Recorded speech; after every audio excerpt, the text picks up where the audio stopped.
Welcome, everybody. Thanks for coming out tonight on a wintry night. It's nice to see so many faces. First and foremost, in the event of an emergency, there are two exits in the back of the room. That one, of course, goes out into the hall, and you exit either that way or there's another exit down here, and that door leads directly to the outside. Hopefully, we won't need them. Our first order of business tonight is the salute to the flag and a moment of silence. I pledge allegiance to the flag of the United States of America and to the republic for which it stands, one nation, under God, indivisible, with liberty and justice for all.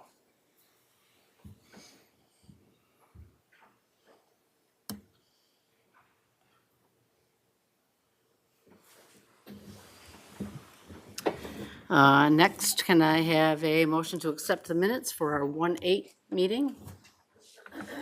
You can. Second. Who was the first? Any discussion? All in favor? Aye. Anybody opposed? Next, we'll take comments from town residents. I just want to remind everybody that it's a public comment period, not questions and answers. If you have questions that you want answered by this board, please send them in advance, and we'll make every effort to answer them at the meeting. Anyone? There's new faces. Somebody wants to talk.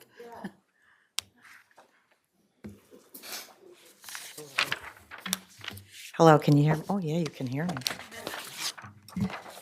My name is Anna Broker. I've been a New York State resident all of my life, which is getting to be a long life, which is a good thing. I'm a volunteer for New York Citizens Audit, part of United Sovereign Americans, a nationwide organization with thousands of active volunteers in over 20 states. Today, I come to you as a concerned citizen sharing alarming information about our state's voter database uncovered through thousands of hours of research conducted by our highly qualified and credentialed data team. While the numbers are staggering and somewhat difficult to comprehend, one thing is clear: they don't add up.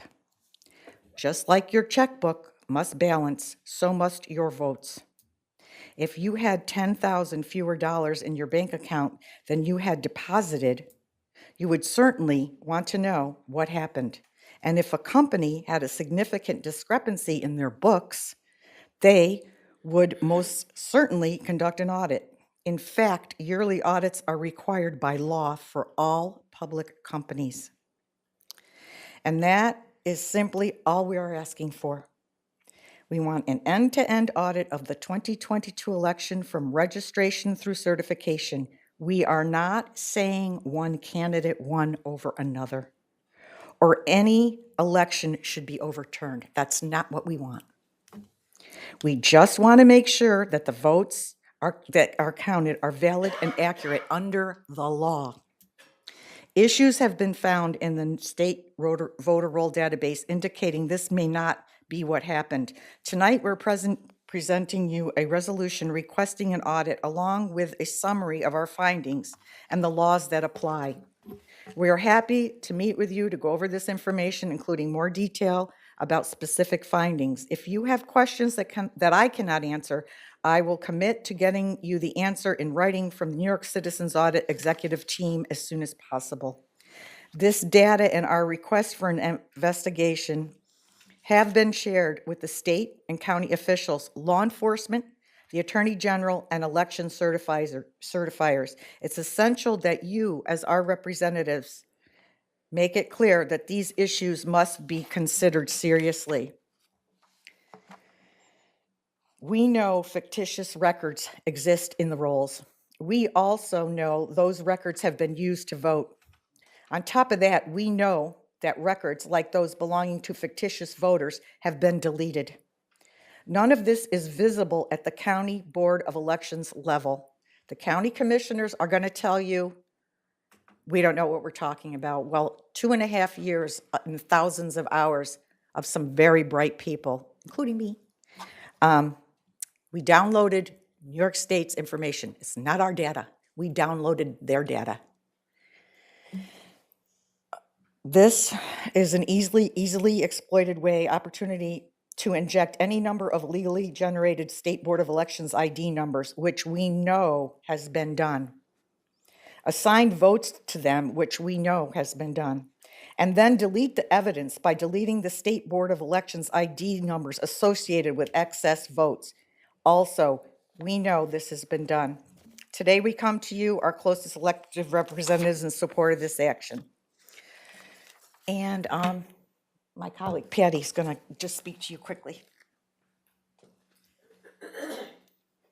Good evening. My name is Patricia Pierce. I'm a volunteer with the New York Citizens Audit, not an official spokesperson. New York Citizens Audit found evidence of massive inaccuracies that appear to violate both New York and federal law. Among other things, they found over 35,000 more votes counted than voters who voted in the 2022 general election. No one knows who cast them.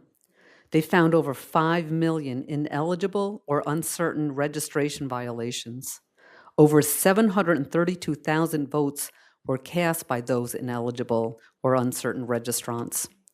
Citizens have a recognized civil right to fair and free elections. The Supreme Court in Reynolds v. Sims, 1964, has said that the right to vote can be denied by the dilution of votes just as effectively as if they were completely prohibited from voting. In Ray Coy, 1888, it is stated that it is the affirmative duty of election officials to comply with all federal and state laws governing administration and procedure of our elections, thereby guaranteeing our elections are accurate and free from distortion or manipulation. If the law is neglected and not followed completely, it exposes the process to potential tampering or falsifying of results, even if that wasn't the intention. Assuring accuracy can only be achieved by adherence to the laws governing elections. The National Voter Registration Act of 1993 states that the voter rolls must be accurate. Votes counted must be from eligible voters according to the U.S. Constitution's 14th Amendment. The number of votes counted must equal the number of voters who voted. There can be no more than 1 in 125,000 ballots in error by the voting system, according to HAVA, the Help America Vote Act. HAVA is a federal elections law that clearly states an acceptable error rate. For the 2022 election in New York, according to this legal standard of system accuracy for a valid federal election, that would have been 48 errors. Yet, there were over 745,000 apparent voting errors in 2022, and this does not appear to be compliant with federal law. Certification, as defined by law, is an attestation of accuracy and compliance, and the 2022 election appears to have been illegal because the law was not followed. In United States versus Throckmorton, it states that certification of election that varies from the law is an abridgment of the civil rights of the citizens. New York Citizens Audit reported evidence of massive inaccuracies found in the 2020 election, including over 338,000 more votes than voters who voted. They sought redress for these egregious violations, but were met with indifference and inaction by state and federal officials, including the Attorney General, Secretary of State, State Board of Elections, Inspector General, Federal Bureau of Investigation, state leadership of Democrat and Republican parties, county election officials, sheriffs, district attorneys, and others. None of these reported 2020 violations were addressed prior to the administration and certification of the 2022 general election. Thank you. Thank you. But thank you very much about that info. Oh, Is it new information? It's not the same. It's Okay, continuation, it's to wrap it up. okay. Thank you. My name's Alexandra Bontempo. I'm a volunteer with New York Citizens Audit and not an official spokesperson.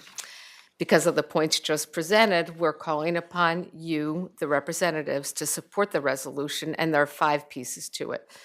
A complete end-to-end audit of the New York State 2022 general election for both paper and electronic records, including ballots, by a mutually agreed-upon external third-party bonded auditing firm possessed of adequate insurance and indemnification for the handling and protection of the personal identifying information of millions of New York citizens in order to determine the true error rate. This audit will provide a comprehensive report and analysis of all lapses and errors with explanations of cause where it can be determined. 2, an enactment of legislation defining a mutually agreed-upon process by which an end-to-end audit would be triggered in any future election. 3, an enactment of legislation defining a mutually agreed-upon accuracy rate for the voter roll databases. 4, an enactment of legislation allowing for anonymous vote verification and tracking by the voter, including automatic mechanisms to report and remedy errors during the canvass period following an election, regardless of the ballot entry source. And finally, the 5th thing would be to criminalize election misconduct explicitly with regard to state election law and increase the penalties to reflect the societal and generational harms inflicted by these crimes. So what you heard tonight is the culmination of thousands of hours of work by highly qualified and credentialed volunteer data teams from this state and across the country. We need to step back for a second and look at the big picture. High numbers of Americans, including many right here in Malta, have questions about the trustworthiness of our elections. I think we can all agree that we wish this was not the case, but official data shows these concerns are valid, and the law says they are important in securing our liberty. At the same time, government representatives at all levels are not being transparent or responsive to what our citizens' audits have found. Our right to vote for our elected representatives in legally valid and transparent elections is the foundation on which our democratic republic was established, and that right has been bravely protected over the past 2.5 centuries by the sacrifices of our brothers, fathers, mothers, and sisters. And you on this board tonight have a chance to show everyone who defended American liberty and the citizens you represent that you value it also by passing the resolution for an audit. So it's time to open the books on our elections. Hopefully we discover that everything is right and good, but it's time to make sure. So thank you very much for letting us talk. Thank you, ladies. Anyone else? Good evening, everyone. Nicole Houlihan, 2 Miller Road. We realize that the town is still waiting for confirmation from the New York State Department of Transportation regarding our request for a speed study that could support a speed limit reduction on Miller Road. We know speeding is still an issue as we have FOIL data from the speed signs on Miller Road and have empirical evidence that it is an issue. At one point, the developer at Mountain View Estates offered to pay for a traffic study. This offer was turned down by the previous town board, and we would like to revisit this as a possible option.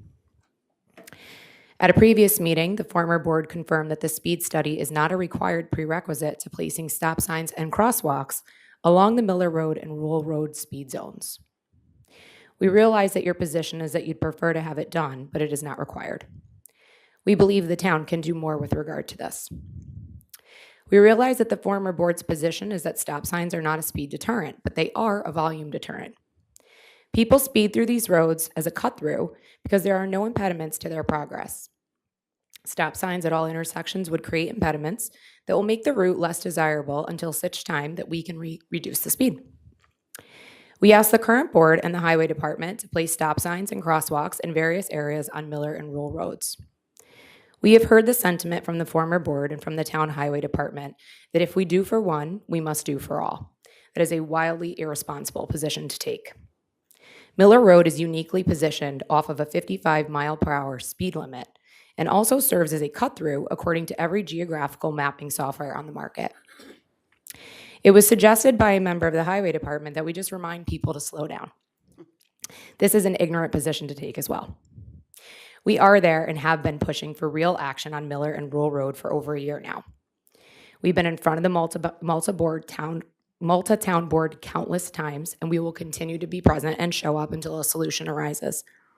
We are organized and we are invested, and we are now appealing to the new board for a fresh look at our concerns and for consideration of stop and gap measures that can be put in place while awaiting New York State Department of Transportation's position on a speed study. We have faith that this board will do the right thing, not only for the residents of Miller Road, but for all those who frequent our street to get to the beautiful Zim Smith Trail to enjoy fun and recreation. Thank you again for your consideration. Thank you. Can you make sure you leave your contact information with the, and I'll be in touch. Yes, as long thank as we you. have your contact information. Thank you. You want me to come to you now? Later. Okay.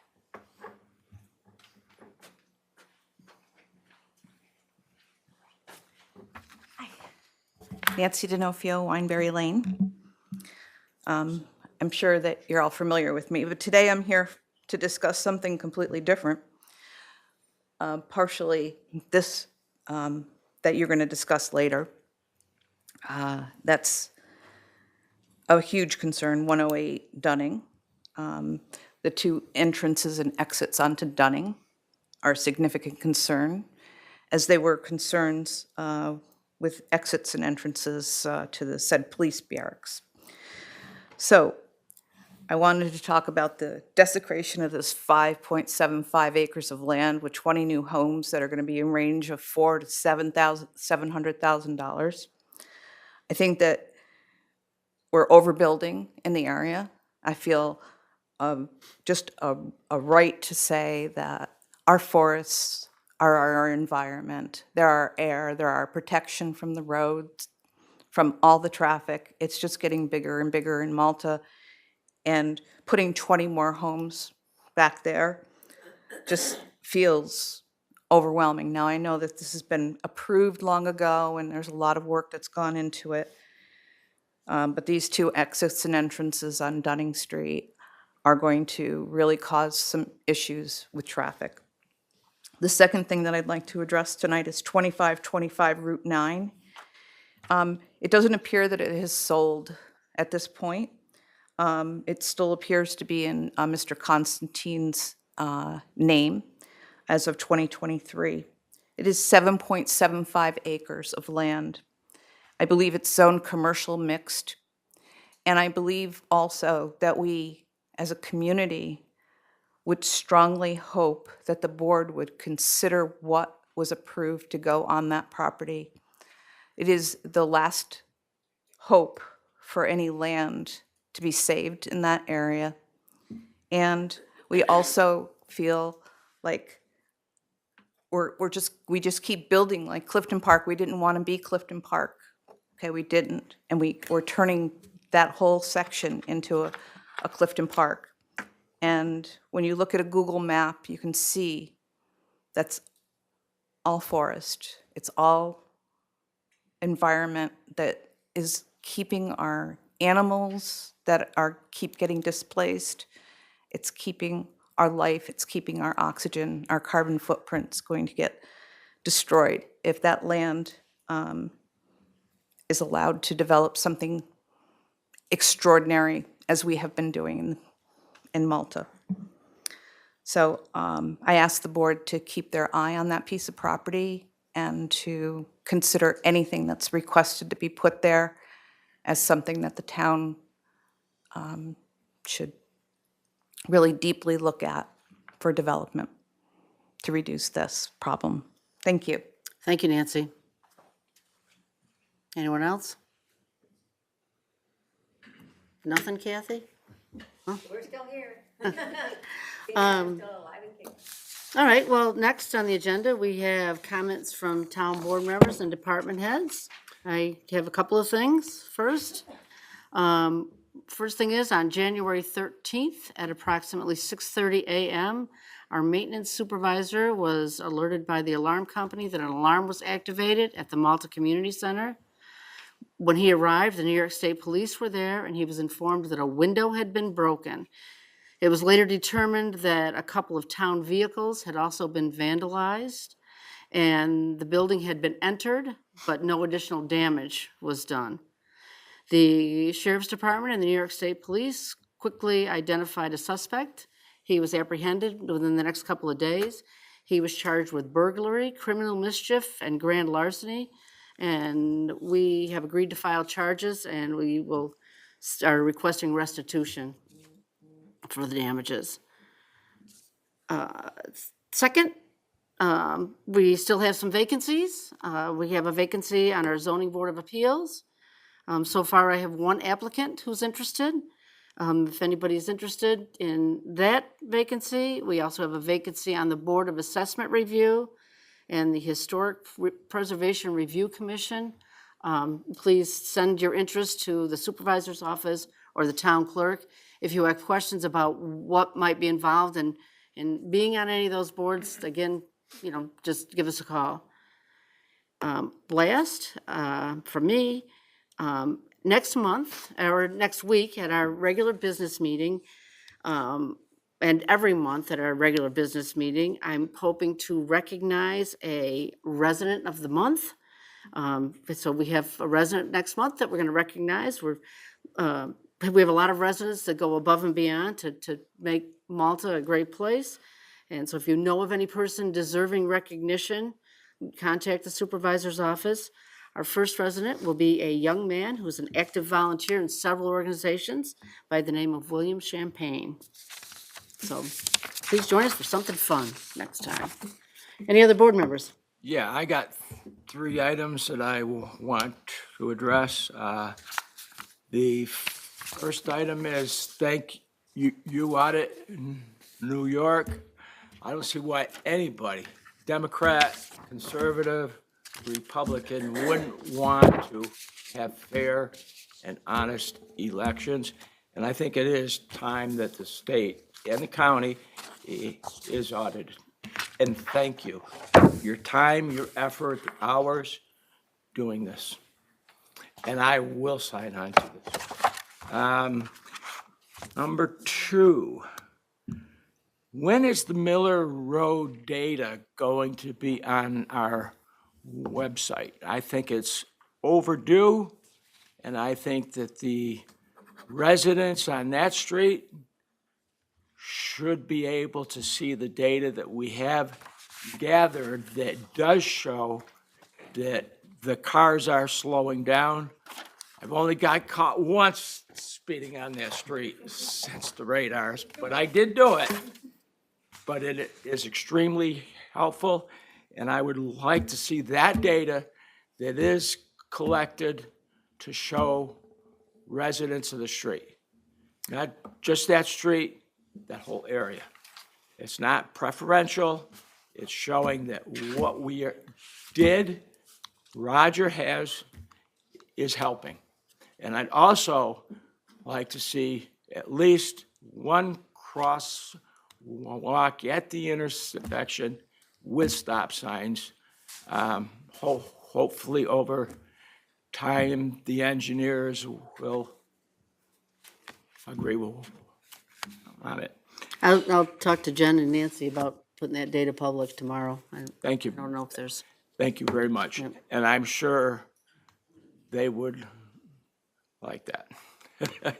Number 3, I have a question for our supervisor, and that is, Cynthia, has our map plan and report been modified, seeing that we have agreed to acquiring the Saratoga Water Services for $13.6 million. The map plan should reflect the contract that the last town board put forward. Has that changed, modified? well, we are in the process, not modified. It has to actually be a new map plan and report. It's an entirely different district. So it will be called the Water District Number 1. The Maltaville Water District is a No, different district. I'm not and talking separate. about Maltaville. No, I'm Sarah, talking about- no, Saratoga Water Services, we are in the process of preparing, well, we aren't, our engineer's in the process of preparing the map plan report. We anticipate that that will be complete by the end of February. After that, we will hold a public hearing on the map plan report, and then we will have at least a month-long informational period.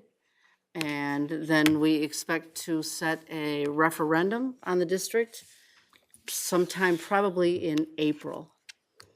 Great. So the map plan report should be prepared by the end of February, But to my answer your question is, question. has the map plan and report added districts to the District one as we put forward in the contract? In other words, are you expanding everything? And if so, how much is it gonna cost and who's paying for it? But those questions can't be answered until the map plan report is actually completed.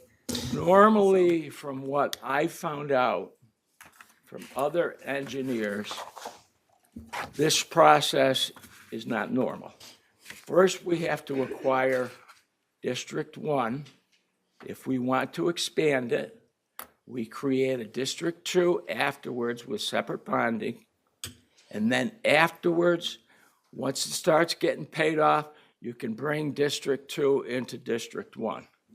So if it has been modified, it would be really good if you told the town board about it. The contract that we entered into with Saratoga Water Services does not define the map of the district. We ratified the contract that the previous board, the same contract, nothing changed. And like I say, our engineers are now establishing the map plan and report in accordance with the contract that was adopted by the previous town board and ratified by this board. So in other words, what you're saying is after we acquire, if we even acquire Saratoga Water Services separately, we will create District 2? I mean, nobody has discussed that, so, at all. I mean, right now, we're just You working came to me about it the other day. about what? We're establishing a district, which everybody will Other be able to weigh in. We're not, we're So it's establishing one totally district. separate from the acquisition of Saratoga Water Services, correct? At this time. I'm not sure what you're asking. We're establishing one Okay. water district. I'm asking you if you're trying to expand what we're trying to buy No, right off the bat, no, no? So you're gonna add in District 2, no, possibly even 3 afterwards? no, no, nobody's What are talking you about doing the District other or three. map plan for? There never was Or another. are you gonna There combine was them? another map plan, there was never any other map plan and report prepared. This is the first. No. I've done one myself, It's for Maltaville Water. twice. Maltaville Water is an I entirely know how they're separate, created. Maltaville Water is an entirely separate district. It will not be part of the same district as the Then how- Saratoga Water Services purchase. Then what is the plan for Dock, Bridge, Hayner, and Route 9 south by the cabins and the bypass? As it stands now, those are going to be included in the preliminary district. Is that costing us more money? No. Still the same, but correction, it's also $14.3 million, not, It was 13 something, I thought.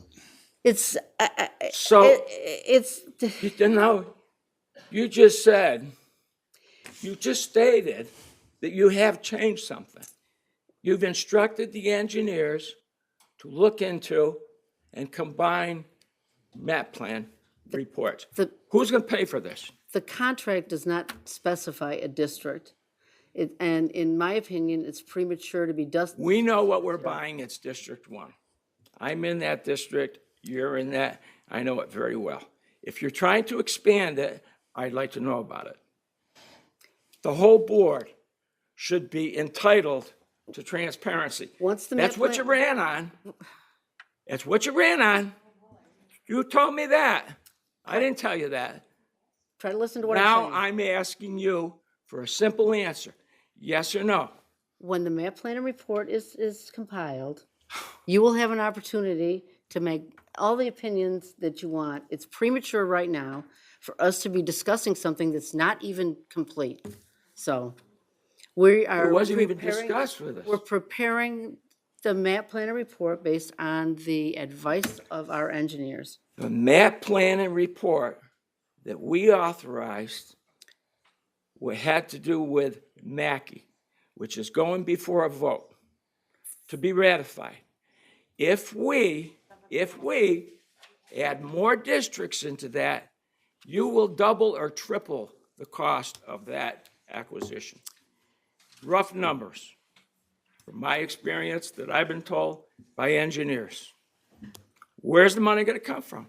Craig, I'm not arguing. I asked you for There- a simple yes and no my answer, answer to you is, and you grade it up.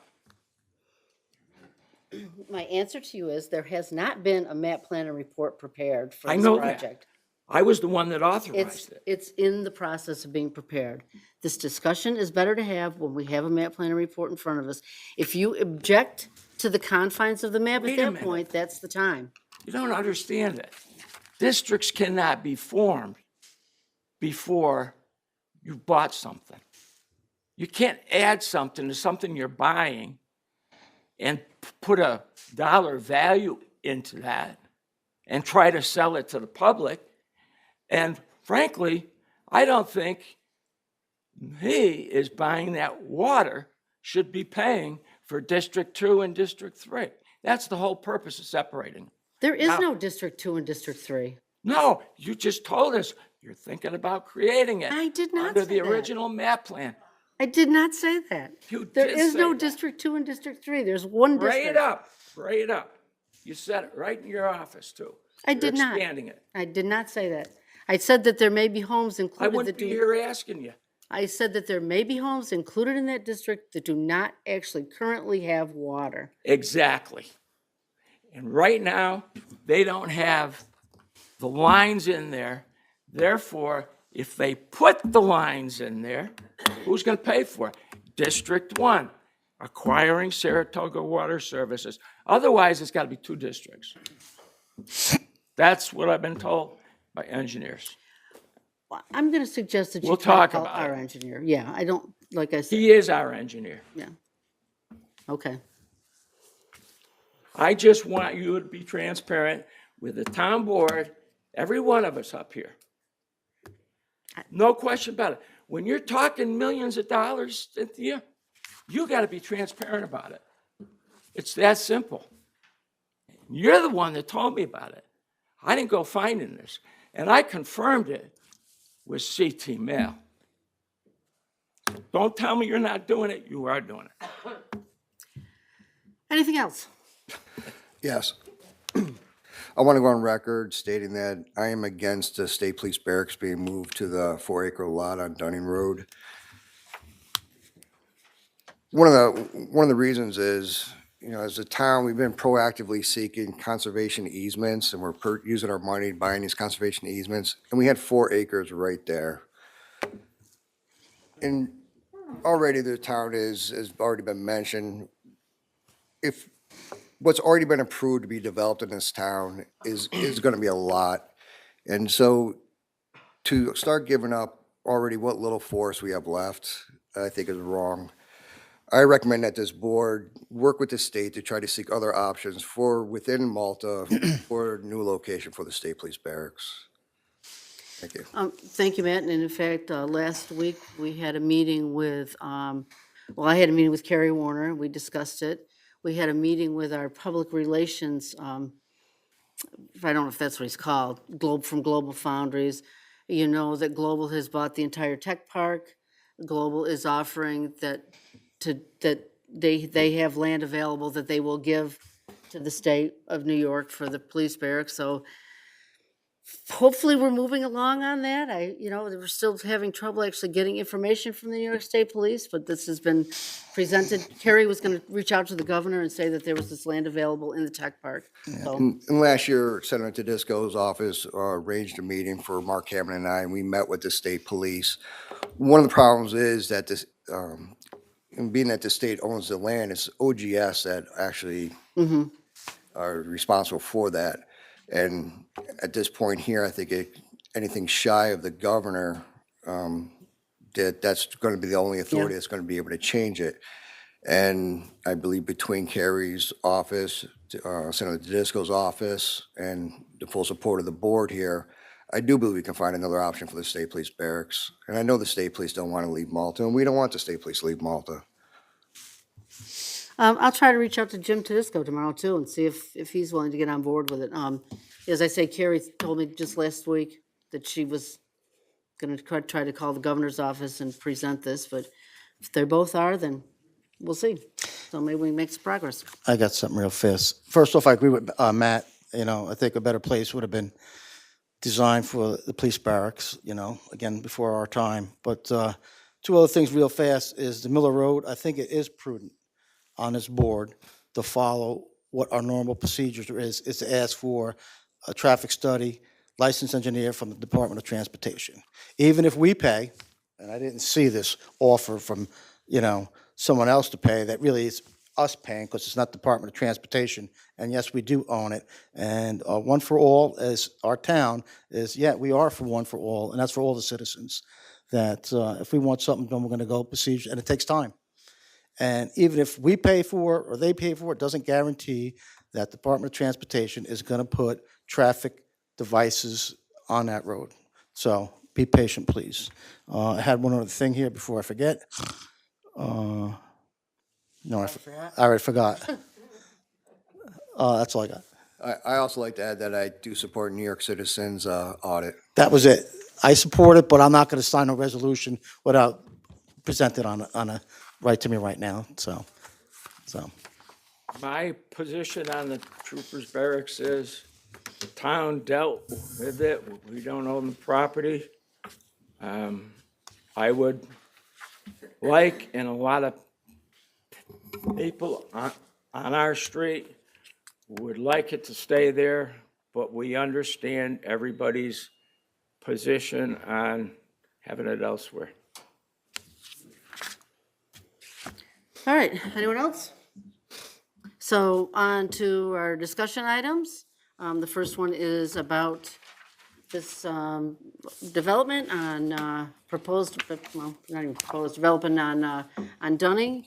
For anybody that doesn't know, just to give you an idea of the location, the place that's highlighted in blue is to the east of the Presbyterian Church on Dunning. The place that's highlighted in green is to the west of the lands owned by the state of New York, the state police barracks. So it's in between the church and the state police. This is an approved project in the form-based code. I know a lot of you probably don't know what that is. The form-based code is the zoning that's in place in our downtown area. Normally, the town board would not be involved in this project at all, but because of the nature of the form-based code, but there are two issues that require our attention.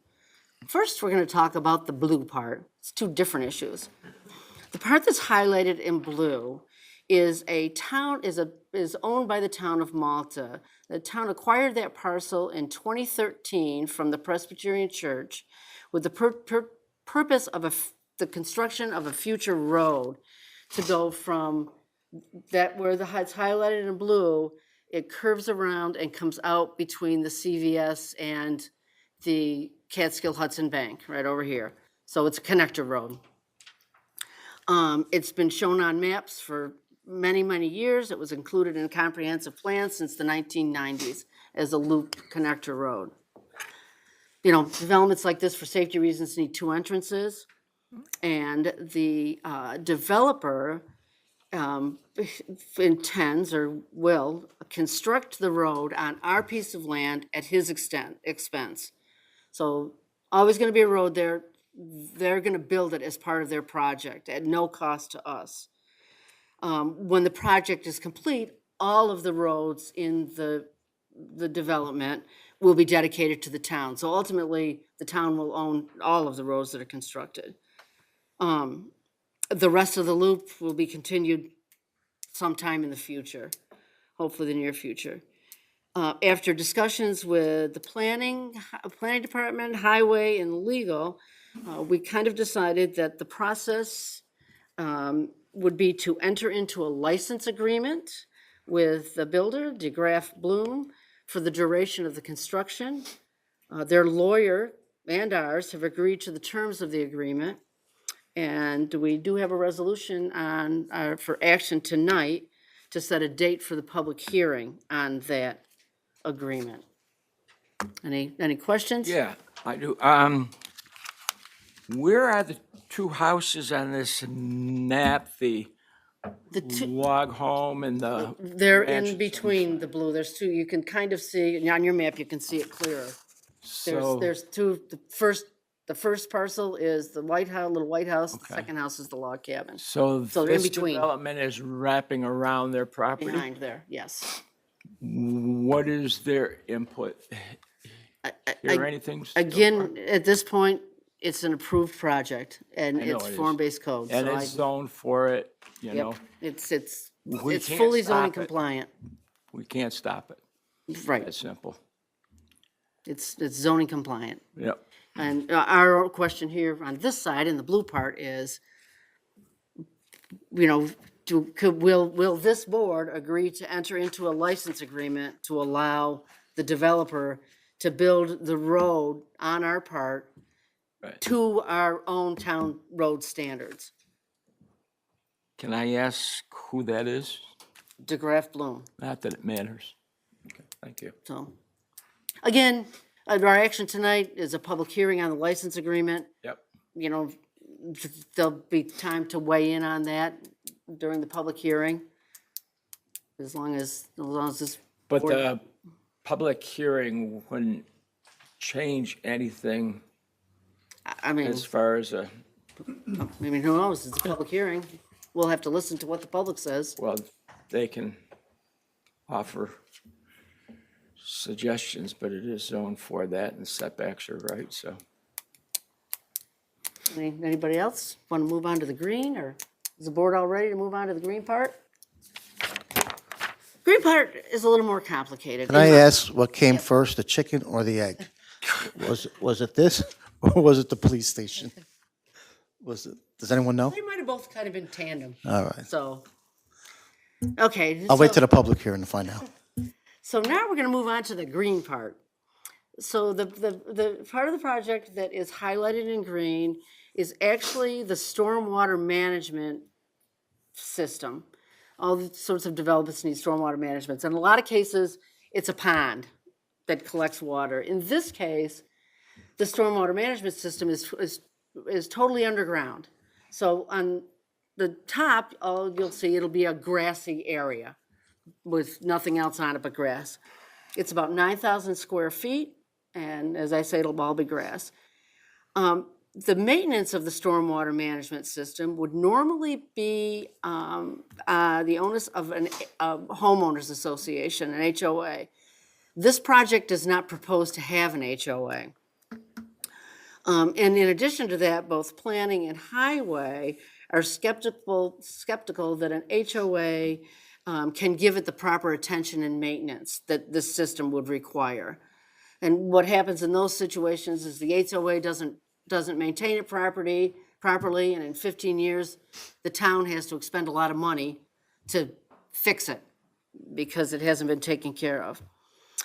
In meetings with highway planning and legal, we decided that we proposed that the best way to handle this is the formation of a drainage district. The land would be turned over to the town with the road dedication, and then the town would collect a fee or a tax from the homeowners in the district to maintain the cost of the stormwater management system. So all those houses aren't built. When they buy their homes, they automatically would be part of the district. Process is the same as forming any district. You need to prepare a map plan and report, and the details of that would determine what the cost of maintaining the system would be. And there'd have to be a public hearing, and then a required 30 days for a permissive referendum. The district would be established, hopefully before any of those homes are built. We actually, in discussions, would like to, Malta does not have any drainage districts now. And just a little history, we have other developments in town, Luther Forest in particular, that has drainage issues, and they're now in hindsight, we're spending a lot of money to maintain the drainage systems in Luther Forest. We're hoping this would kind of alleviate some of that problem in the future. We also talked about that drainage districts might be something that we might want to establish in newer housing, or any sort of, residential or commercial development moving forward. This would be the first of its kind here in Malta. Questions, comments, ideas? I might add that the developer is on board with this. The cost of an HOA and the unlikeliness of it actually being able to maintain this type of system adequately make it, I think, favorable for everybody. I'm all in favor of a public hearing, and, I think the egg is hatched already on both these projects, so we got to see how we can mitigate what's best for the town, if that's possible.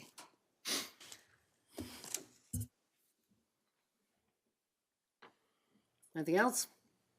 Everybody up here is okay with that? All of that? Well, I kind of question having to set up a. Are we going to set a date right now? For that. Not but, for that. No. We got the map plan report has to be prepared first. So, But, is what it is, I guess. I mean, I think, the highway that would be responsible for it, also, they agree that it's better to have the money to pay for the maintenance and as I say, the other thing is both planning and highway are skeptical that they'd actually do it properly. I actually have in here an instruction sheet about how it's maintained. Why is this getting put underground also? Because it's in our downtown, the other option for stormwater management is a stormwater management collection pond. Right, yeah. And there on Dunning, we thought, first of all, it's safer not to have a pond there because of other reasons, and this is because of just safety reasons. It'd have to be fenced in. Aesthetically, green space there would be better than a stormwater retention pond. And, it's a state-of-the-art system, so Expensive too, I'm sure. expensive to them, not us. Roger, your thoughts? Well, I'm probably speaking out of turn, we got stormwater people here, but, this is, stormwater has become an unfounded, DEC mandate. And, with the pool of money that these people will be putting in, anybody that does any work there will have some money, and the town won't have to fund that, because it only benefits those people. And, sooner or later, all these things will be turned over to the town, even though you got them, a lot of them are HOA. I believe Victoria can probably speak more to that. So that gives you a funding source to maintain this, because it's got a centrifuge, which is a DEC practice that's very expensive to maintain. When this project first came in, I told them to get it off the right of way. The HOA would take care of it. Now there's not an HOA. So, That kind of surprised me that they are not gonna have an HOA there. I don't know. Very surprising, but Is a builder here?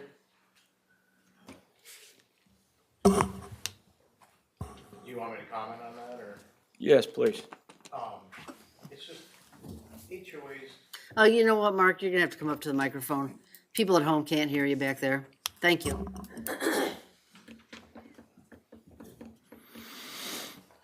I'm Mark Johnson. I own DeGraff Bloom Custom Builders, and we're looking to buy this project. So our decision on HOAs, our experience with them is that they're great when I'm running them. But once I leave in 2 years, to try and get the community to step up, take over the HOA, maintain it, it's just, we find that it's better not to have an HOA. This property, I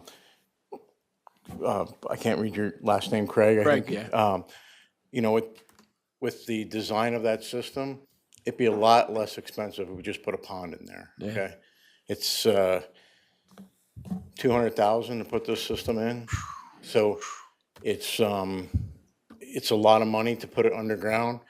When I first looked at it, I'm a Malta resident, I live here. So it's green space, you know, when somebody was talking about green space, it's gonna be a usable area, because everything will be underground, you can mow it, the town will own it, they could do whatever they want, if you have any functions there, it's green space for the town. If it were HOA property, again, 5 years down the road, you have a falling out with the HOA boards, people don't pay their dues. Next thing you know, the first thing that stops being maintained is the stormwater areas. Trust me, we have several that, you know, that you could drive around town and see that. So it's better to have the town have a drainage district. The people that live there will contribute a tax for that area, and the town owns it, and then they can maintain it, and the town residents can benefit from it. You know, at the end of the day, if the HOA owned it, they could literally put up a fence around it. It's their property, right? So at this, I would say that you don't want that to be an HOA property. You want it to be town property, maintained by the town, and being able to use for the town, especially it's a downtown district, right? So, Thanks, Mark. Thank you. you're welcome. Yeah. Any other comments? I might add that the map plan and report will be prepared at the developer's expense, not the expense of the town of Malta. So. All right, ready to move on? Next on the agenda is an update and discussion of the contract with the Sheriff's Department in the town of Malta. It came to my attention that we had not received a new contract from the sheriff. For those of you that don't know, last year, the former town board contracted with the Sheriff's Department to provide a dedicated service from the Saratoga County Sheriff's Department. That basically meant that 2 sheriff's deputies were stationed in Malta for the better part of the day. I contacted the sheriff, asked for that contract. When we received it, we found that the cost is an additional $40,000 over the cost last year. Last year, the cost was $285,000. This year, the cost is $326 or something like that. $326,580. Before we agreed on that contract, I wanted to bring that back to this board and see if they still want to spend that kind of money on a dedicated sheriff's service. I got a question on that. Does the, it's okay. It's okay, I'm okay. Does the sheriff department have the adequate amount of employees to fulfill that contract? You may have heard that the sheriff's department is struggling with staffing personnel because of retirements after 20 years. The sheriff has assured me that they are fine with the staffing of these deputies here. I mean, the contract doesn't mean that if there's not some sort of incident elsewhere in the county that they Right. can't leave Yeah. the town of Malta to respond to that incident. Yeah, call out. Right, so. Well, last year we were talking about doubling the coverage. And if you're saying it's written in the contract that they are going to provide it 24/7, I don't think it's 24/7. I think we had 24/7, no? right. Almost 24/7. But, It's like Sundays it drops off a bit. Is there anything written in there about depreciation if they can't or don't show up for a week or anything like that? No.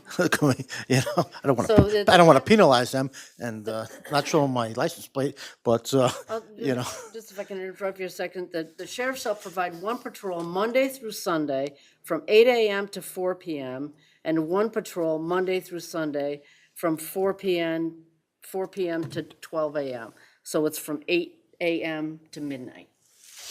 Monday through Sunday. I'm in favor. You're in favor of it, or? I'm in favor of Okay, the contract. recently I've been talking to a lot of courts in the area, Albany, Schenectady, Rensselaer, judges. I've talked to them, and crime is going up. There is no question about it, even though some people here do not agree because it hasn't hit their house. It's a fact.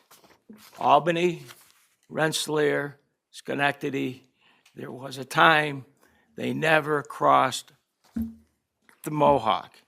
I just had a conversation with a judge this afternoon. It's escalating daily. Violence is getting higher. Gangs are coming into our county.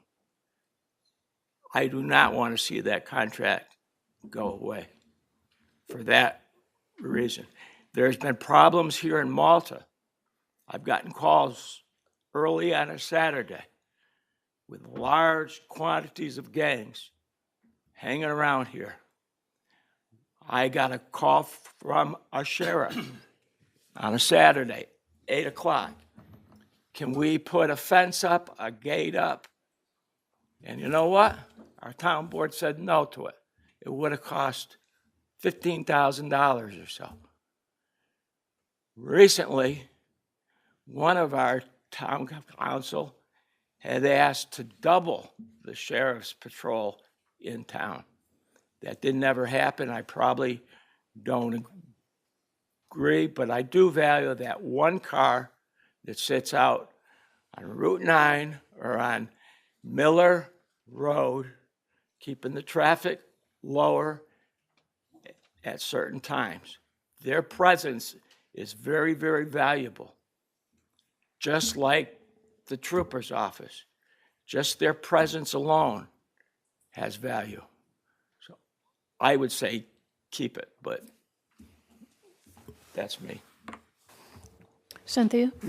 I'm sorry, you may have said this and I didn't hear. Will there be any kind of a monthly report as to what kinds of responses incidents they responded to, or it would be nice to also maybe have some recommendations if they spot things that are unsafe or where people are hanging around where they shouldn't be. I would hope there could be some dialogue between the officers, the sheriff's deputies, and this administration. I mean, there isn't really any required specific reporting. We do get from the Saratoga County Sheriff's Office a monthly report of incidents in the town of Malta, but not necessarily, but there isn't really anything that says this is what these deputies did while they were in the town of Malta. So, yeah, no, and I believe, I mean, these deputies also remain the employees of the sheriff's department, so the town of Malta can't specifically say, we want you here, we want you there. We can request that of the sheriff, and he can direct them if he so chooses. Right, well, I guess I was just looking for information from them, how effective is this? Right. And do they, I don't know, I remember years ago, there were issues, for example, some iffy activity going on in the parking lot of the Eco Park, that kind of thing, where perhaps if we were aware of places where we should be more proactive, it would be helpful. I mean, they have in general, and I don't even know if it's a result of this, they are fairly responsive when we've had issues in our park. Our Parks and Rec director reaches out and they do respond. Again, is it a result of this contract? I mean, maybe, I suppose if they're in town, and we have had some issues in our parks of, kids partying and things like that, so. And it's center recently. My feelings are mixed on this. Ultimately, I'm willing to try this for another year, to see the results. I'm hesitant in some aspects because the sheriff's department's going to be in Malta. whether or not we sign this contract or not. Route 9 in Malta is centrally located in the county, that it's one of the avenues of approaches they're going to use to get to Stillwater, Schuylerville, Clifton Park, what have you. I noticed that jokingly, they started 08, too bad they didn't start at 0630 on the day the community center was broken into. Oh, that's right. They weren't here yet. I do, when I spoke to Sheriff Zerlo, I think 18 candidates are currently in the academy right now. So he does have the manpower now to fill this obligation? When I reached out to him, he said they did. Although, like I said, there's been a lot of complaints from the sheriffs and the deputies of forced overtime and things like that, so. But as you say, then, I mean, this is a good location for him to be hanging out, right in the middle of the county. Being that we did enter into a contract, and I would like to, do another trial year here, I am in favor of it for another year to see where it goes. So it sounds like, And Barbara, I don't know that we can ever really quantitatively find the positive or negative results of the patrols here in town. That's something we'll just have to discuss if we feel that we're getting positive results of that. so it sounds like there are 3 of you that are in favor of me entering into this contract with the sheriff's department, so I will do so. I don't think we have to have a resolution, or maybe we had one at the organizational meeting, so. Well, I think Wait you're a going to need second. a resolution. Plus, if I'm not mistaken, I think the amount of any budget allocation was less than the contract. So you're going to Okay. need some form of resolution. Yeah, I see Julia, is that? Julia shaking her head. Yes, yes, yes, contract, resolution. We need a money. resolution, then we'll Yes. put a resolution on next week. Anytime we spend money, we should put it down as a resolution. And it actually asks for a resolution number on there anyway, so. Any further discussion on that? That'll be a resolution on next week's. We have a historian vacancy. We did get a lot of interest in it. A lot of the people that were interested in it were thinking it was a full-time job. I do have one candidate that is interested in it, sort of based on the criteria that we have. But I asked Julia to do an evaluation of other historians in the county. We currently have budgeted just over $2,000 for this fee.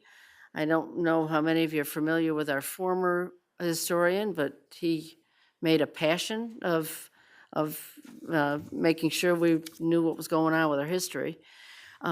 So just as a comparison to other municipalities, Glenville, which we just put that out there as an outlier, is $12,000, but we're not proposing that, yeah?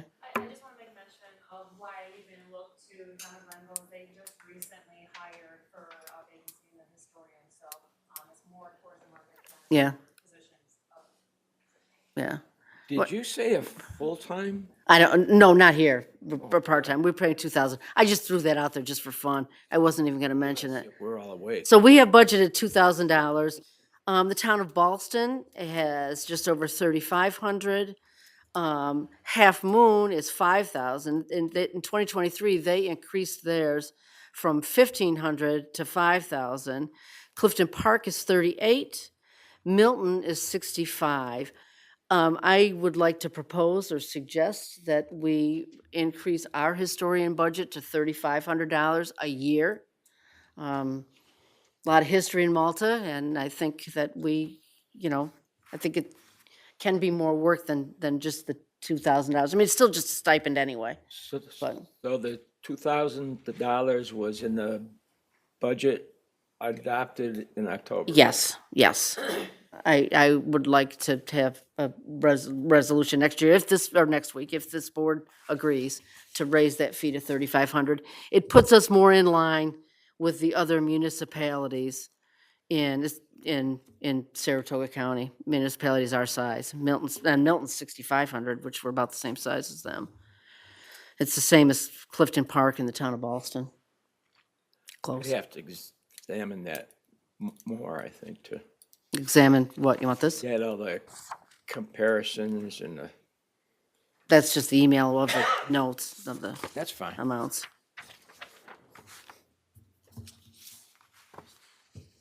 We are required by law to have a town historian.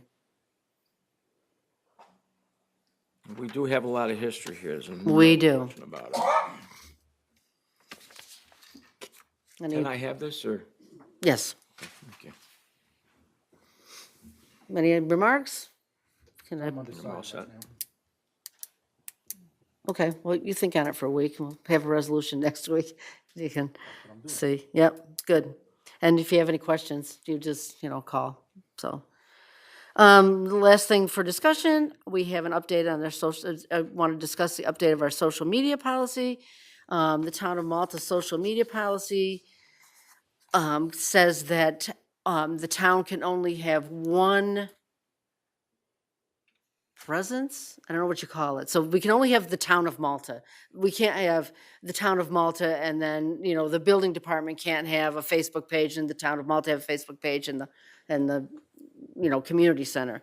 And as it is now, the Town of Malta has one Facebook page, and that's our only social media. It has been brought to my attention that it's really only our generation now that uses Facebook, and that if we want to reach out to a broader base, we should be using other social media. I mean, Instagram was the one that, was brought to my attention. Our policy says that in order for us to add a different platform, this board has to agree to add a different platform. I don't believe it has to be a resolution. In reading the town policy, Who's it's gonna- just a nod. Who's gonna manage that? Whoever can manage it in the policy, which I don't remember how much that was. To be honest, Craig, what the biggest thing is, Times changing. the community center. I mean, they have a broad base of people that they reach out to, and, with their programs and activities, and she would like to be able to add, at a minimum, Instagram. I think she talked about X, which I don't really use myself. So like I say, at a minimum, I know my children's generation, which is who we're trying to attract, uses Instagram. Is that going to cost more money? No, they're free services. It would all still be the Town of Malta, only one presence. I would still prefer a resolution, so, the community center is an example. So I'd like to narrow that in writing of what, besides saying, hey, that's an example, and then next week we find out there were 2, 3 others that we're using. So I'd like to, kind of in favor of it, but I would like to see it defined instead of just, we could use other, platforms. Just to preface that with a little bit, I think what really needs to be done is the entire policy needs to be looked at and reread. It's all This these is- pages of stuff, but, Times are changing, I'm all for it, as long as it's well-written and defined, the better. yeah. Any further discussion? So we're not going to make a decision, we're going to go with a resolution on a refined, I mean, we can, if you want, if you'd prefer to have a resolution, we can. otherwise, I'm totally against just saying, we got a couple examples, and there's Yeah. a whole bunch of different platforms I can mention, we're doing TikTok? All right, so is that written anywhere? Let it, This policy does not mention any specific platforms. well, that's why I think we should have a It just- resolution to have specific, define what we're gonna use and what we're not gonna use. Says she can use, that we can use Instagram too? Is that your? Yeah, Okay. well, a discussion of, because like I says, there's Yeah. 50 out there we could use. That was, I'm fine with it. for next week, we'll have that. If we're prepared for, I don't see why we couldn't be prepared for a resolution. Next I week, also ask for a resolution to be put forward next week adopting what New York Audit has put forward. Sure. and again, with that media policy, I know the planning department's got some platform they would like to use, and rein them in a little bit. And I'm just kidding, Jamie. They try to hide in the shadows back there. Some, Any other conversations about that? Well, I'm not so sure I'm prepared to No. prepare a resolution from the New York Citizens Group and their voter, not that I'm not willing to, but I don't have nearly enough Okay, information. so we'll, So they could provide some information, and if this It is some, has been okay, I'm just saying I don't have it. here, okay, I mean, examined. on Steve's behalf, when we say a resolution, does not necessarily mean it's got to be the very next meeting. I don't like to rush to failure, so especially when it comes to media policy, that it's looked at, and,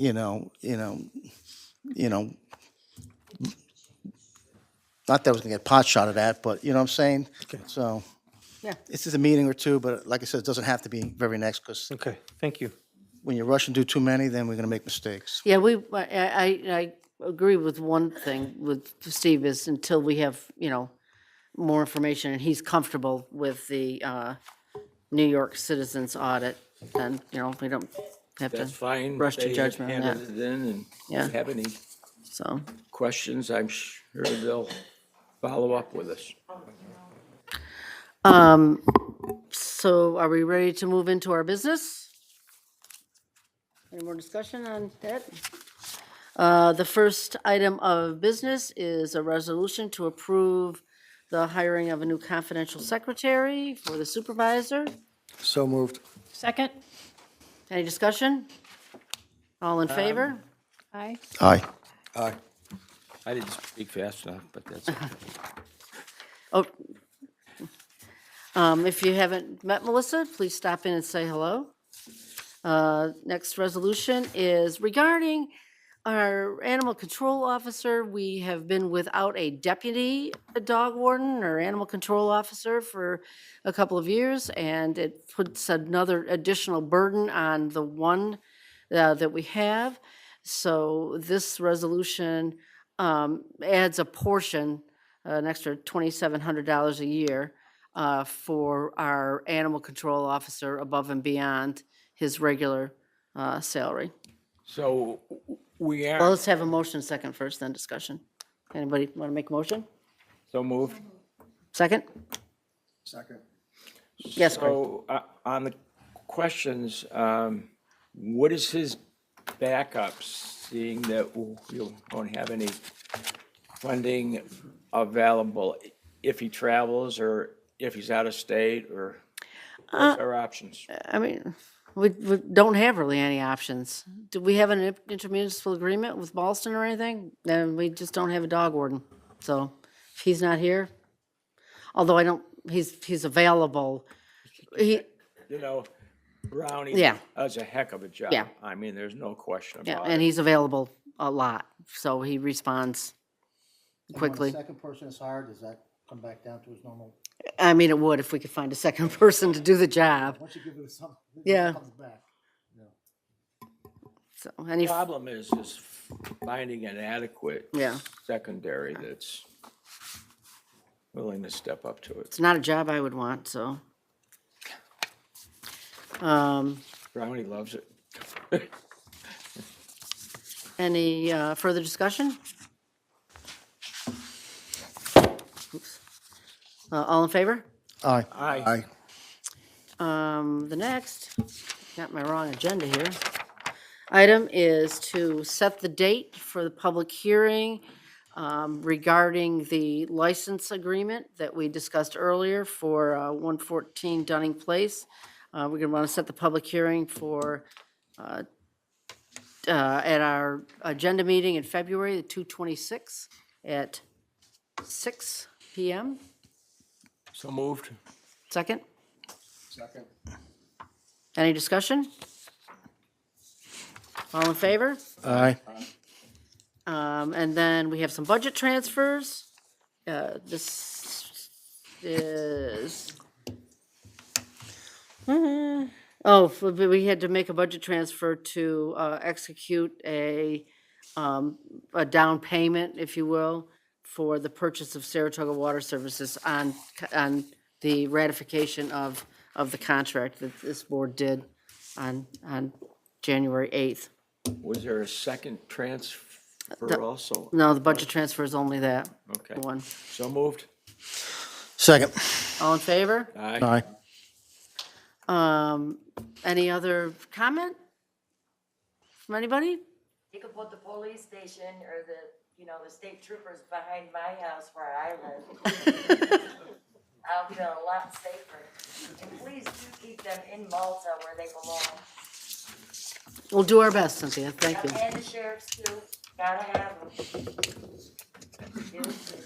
Nancy? Nancy, back again. I just wanted the board to know that we do have copies of the petitions that were circulated. And there's well over 650 signatures against the barracks being in that location. We're not against the barracks being placed in Malta. We'd love to have the barracks built someplace else, not in Luther Forest. Are those signatures on file with the clerk's office? No? Okay. We can get them. So your reasoning for not having it there is traffic and some of the trees are getting cut down and, A lot of trees will What be was the cut other? down, and it will affect all of Mayapple from 2 to 16. And then now with this new development, 16 and on. And if the 7.75 is built, then it will affect the rest of Mayapple. Not, you actually bring up a valid point, but I want to emphasize, this has been on the books, it's been talked about, it's zoned for it, and the town to try to stop that, it would be a legal nightmare. this I can't say anything about, but I would Yeah. be able to produce the And I petition and the understand your signatures thoughts from about it. members of the town in Luther Forest and on Teaberry that have signed the petition against the barracks being placed in the entrance of Luther Forest. Yeah, Thank you. and there are some that want it there too. Thank you, Nancy.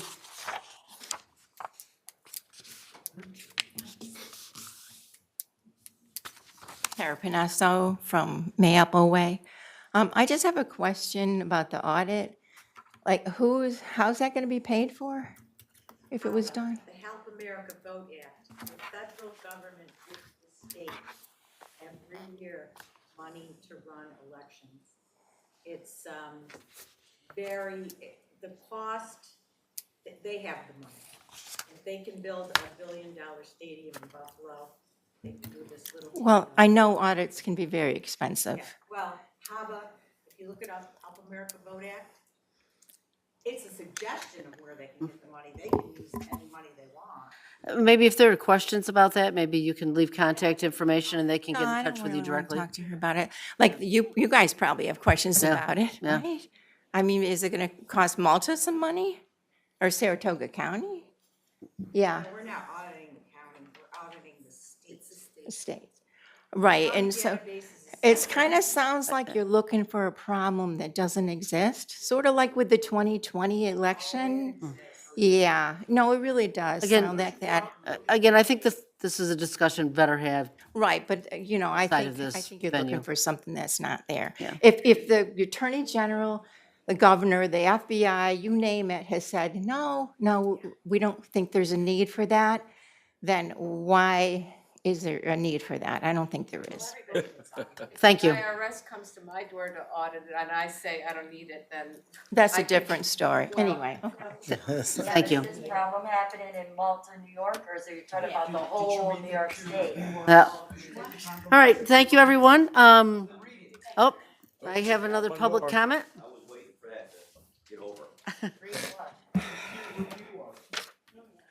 Hey, sir, remember to speak up in the microphone. I'll try to speak clearly.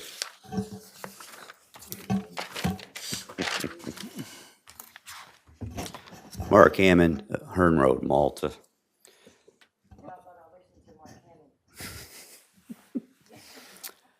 Before I address the board, I think it's important for me to make the statement rather that folks see me at board meetings, agenda meetings, and that's something that's not new.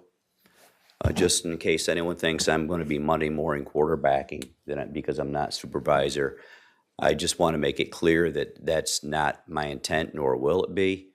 I attended nearly every board and agenda meeting before public office for a number of years. I will continue to do that. And just because I'm not supervisor anymore does not mean that I will not care about my town anymore, which is what brought me to town board meetings in the first place. So now that I've got that out of the way, I just wanted to address a few things, if you bear with me, please, that I was listening to tonight. First and foremost, the state police barracks that was brought up and discussed. I'm very well and very familiar with the state police barracks and the attention that it got. But I'd like to shed some light on it and some information that maybe perhaps a lot of people, that some of which may be here tonight, are not aware of. Back in the spring of last year, I think it was April or May, is when this powder keg exploded underneath me as supervisor, and it was the state police barracks that was planned to go on property that the town of Malta sold to the state for $1. That was not done on my watch, but that's neither here nor there. I had to deal with it. And after the meeting that I call from hell had taken place, and a lot of tempers flared, a lot of confusion, I think, misinformation, a lot of everything was wrapped into one. It appeared and occurred to me quite clearly that there were a lot of residents in this town that were at the time my constituents that were not happy with what was about to take place. I reached out very quickly to the state police in May and tried to arrange for a meeting, of which the state police kindly ignored me. I then reached out to Senator Tedisco's office. Senator Tedisco arranged and made the meeting possible with state police brass in Albany. Again, this is in May. Myself, my deputy, Matt McLaughlin, we went down and met with 3 of the top brass. It became quite clear and upfront and obvious that they weren't happy that they had to meet with us. They were courteous, but at the same time, they were quite frank and to the point. And when I asked them if they would entertain another location other than where it is, they quite simply said, nothing's cast in stone. That was supposed to be the answer. Well, it wasn't an answer to me. So I had discussions with then Global Foundries, well, LFTC and then Global Foundries. They had offered up land that could be available for the state police barracks. However, they did not want their name mentioned in public unless the state agreed that they would entertain moving the location of the barracks. And for that, I understand they didn't want to be dragged into a cat fight if it was not going to result in anything positive. So I completely understand why they chose to remain anonymous. So I kept that to myself. I also reached out to Carrie Warner and asked for Carrie Warner's help. And as I explained to her on the phone several times, but especially the initial call, it's like, Carrie, this does not have to be a political tool for anybody. It should not be a political tool, a weapon, a sword, what have you. I'm not going to use it as that. I'm asking if you can reach out to Governor Hochul's office and see if the state will consider another location. Foolish me. It was an election year. The line went dead. It went silent. Never heard another word back from Carrie Warner. Then I hear after the fact, after election as a matter of fact, that supposedly I as supervisor was offered property that was in Round Lake and I turned it down. Still waiting to see where that email was or that phone call. I must have had amnesia because I don't recall, nor do any of the board members at that time recall that from happening. There was an offer on the table and it was from Global Foundries. That's all I needed to know. But to hear after the fact things that I was supposedly aware of makes me angry because it's deceit and I don't like that. I was never approached with an offer of property to be considered in Round Lake, just for the record. So, to that end, I feel, as I did back then, that this is a very poor location for the barracks. When you have entities that are willing to offer up property, and you don't at least entertain those offers, that's irresponsible. To ignore those things is irresponsible. To play politics with those things is irresponsible. I implore the board as it's seated right now, and now that elections, thank God, are well in our rearview mirror, look at this through clear glasses, without political bias, without agendas. The barracks can very easily be moved. We all know that. All it takes is a chunk of land, and it's out there to be had. That's my feelings on the barracks. In terms of the water purchase, I might be able to shed a little bit of light on that since I was involved with it for like 18 months. Councilman Warner has a lot of valid points. I won't do a deep dive in that, but I will say this. I do know for a fact that the agreement that we had that was drawn up, Alec Mackey, myself, and the existing town board at that time, it was very specific on what we were getting and what the district was. I'm a little confused. I'll wait to see what the information is that you put out, but if you're going to expand a district before it's actually a district, I got some concerns about that, especially if it's going to threaten the purchase of this system in any way, shape, or form. That's all I'll say about that. The sheriff's contract, I just want to make mention that people should realize that in addition to just having another patrol unit in town for those 2 shifts, we also have at our access in the town a liaison. I spoke with Lieutenant Hyde on a regular basis. If and when anything came up that residents reached out to me with for concerns, I reached out to Lieutenant Hyde, and he would promptly respond. Such was the case with Miller Road, which is why there was an amped up number of patrol units to try to get a handle on the speeding and so on Miller Road. We also had it occur with our parks because we saw an increase in vehicles and such that should not have been in the park during certain hours. They respond to that. It's not just a matter of sitting on Route 9 at the fire station and get people on radar. Another thing that's important to know is there are statistics. They're basic stats, but to me, they jump out at me. They did when I was supervisor. It comes out, Cynthia, I'm sure you've seen them. It's from the sheriff, and it specifies things such as citations, property damage accidents, fatalities. Citations have gone exponentially higher since they've been doing this. It stands to reason. There's more patrol units that are actually here serving the purpose of controlling speed, because that's what one of the things we want them here for. But it also tells me when you have property damage accidents and the personal injury accidents that have decreased, that's also because the speed has been cut down. Long story short, the numbers prove that the sheriff's contract that we have in place is working to keep the residents safe in town, which I think that's why we've got them in the first place. So I hope that the town board does this not just for this year, but in the future as well. And that's all that I have. Thank you. Thank you, Mark. At this time, I would like to ask for someone to make a resolution to move into an executive session to discuss a personnel matter involving a particular person that could result in disciplinary action. So moved. Second? Second. Before we actually vote on that, I want to say that there will be no further action taken by this board after the executive session. So, all in favor? Aye. Aye. Nobody opposed? Thank you, everybody. Okay. Let me go to the bathroom, be right back. All right, we're going.